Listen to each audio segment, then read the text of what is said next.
देवघरात दररोज संध्याकाळी आपण लावावा असा एक दिवा. घरात कुबेर देवांच्या आशीर्वादाने धनदौलत येईल. स्वामी भक्तांनो, आपण देवपूजा करताना सर्वात आधी दिवा लावतो. कारण देवपूजा ही आपण दिवा लावला नाही तर अपूर्ण आहे. आपण जी काही पूजा करतो ती सर्व पूजा आपल्या भगवंतापर्यंत पोहोचवण्याचे कार्य हे दिव्यामार्फत होत असते. म्हणून देवपूजा करण्यापूर्वी सर्वात आधी दिवा लावावा. आजच्या व्हिडिओमध्ये आपण दिवा लावण्याचे विशेष असे काही नियम जाणून घेणार आहोत.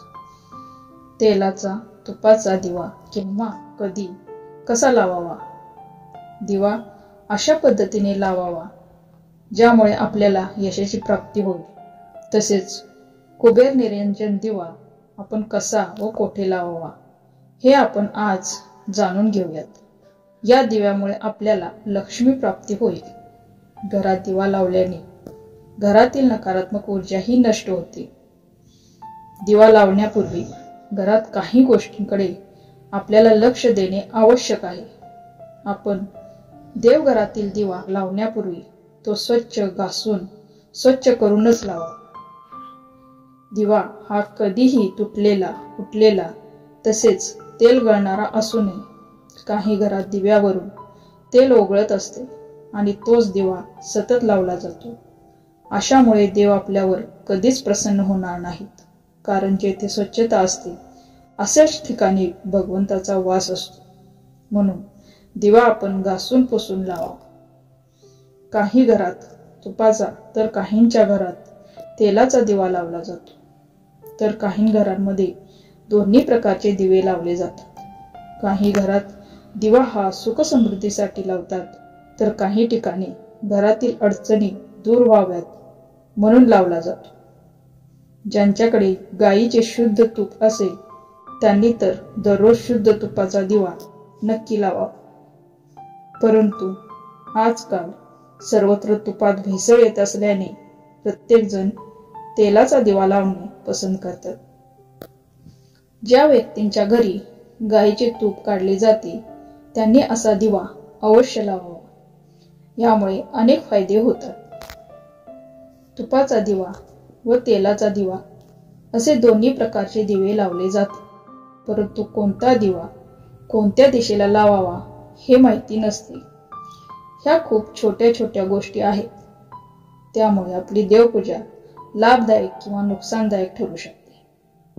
तुपाचा दिवा नेहमी आपण आपल्या उजव्या बाजूला म्हणजेच देवघराच्या डाव्या बाजूला लावावा.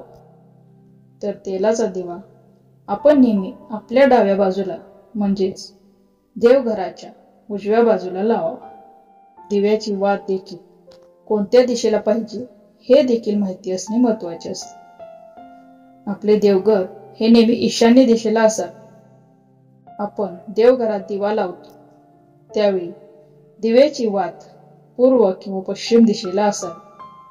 दक्षिण किंवा उत्तर दिशेला कधीही वात असू नये. आणखीन एक गोष्ट म्हणजे मित्रांनो, ती म्हणजे आपण एकत्रितपणे तेल व तूप असा दिवा कधीही लावू नये.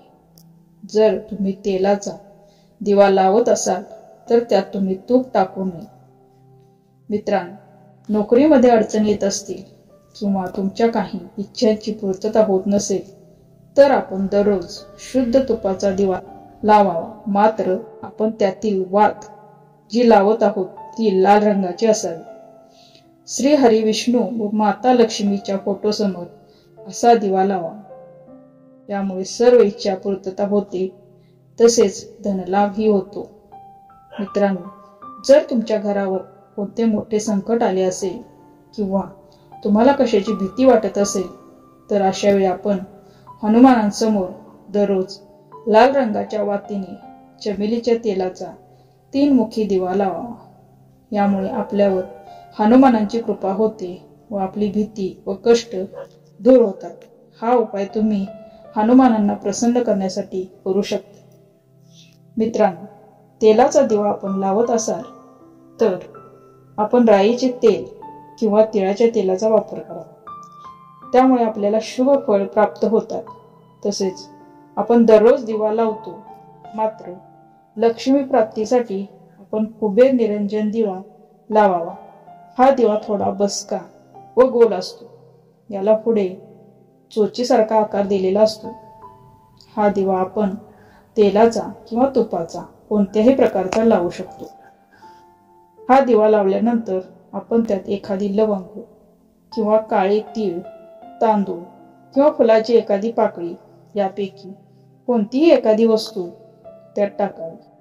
काहीही न टाकता आपण हा दिवा लावू नये। असा दिवा लावल्याने आपल्याला धनसंपत्तीची प्राप्ती होते। मित्रांनो, हा दिवा लावताना आपण डायरेक्ट जमिनीवर ठेवू नये।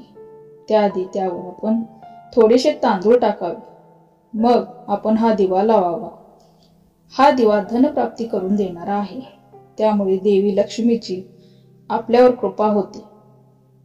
स्वामी भक्त व्हिडिओ आवडला असल्यास शेअर करा आणि चॅनलला सबस्क्राईब करा। धन्यवाद। श्री स्वामी समर्थ।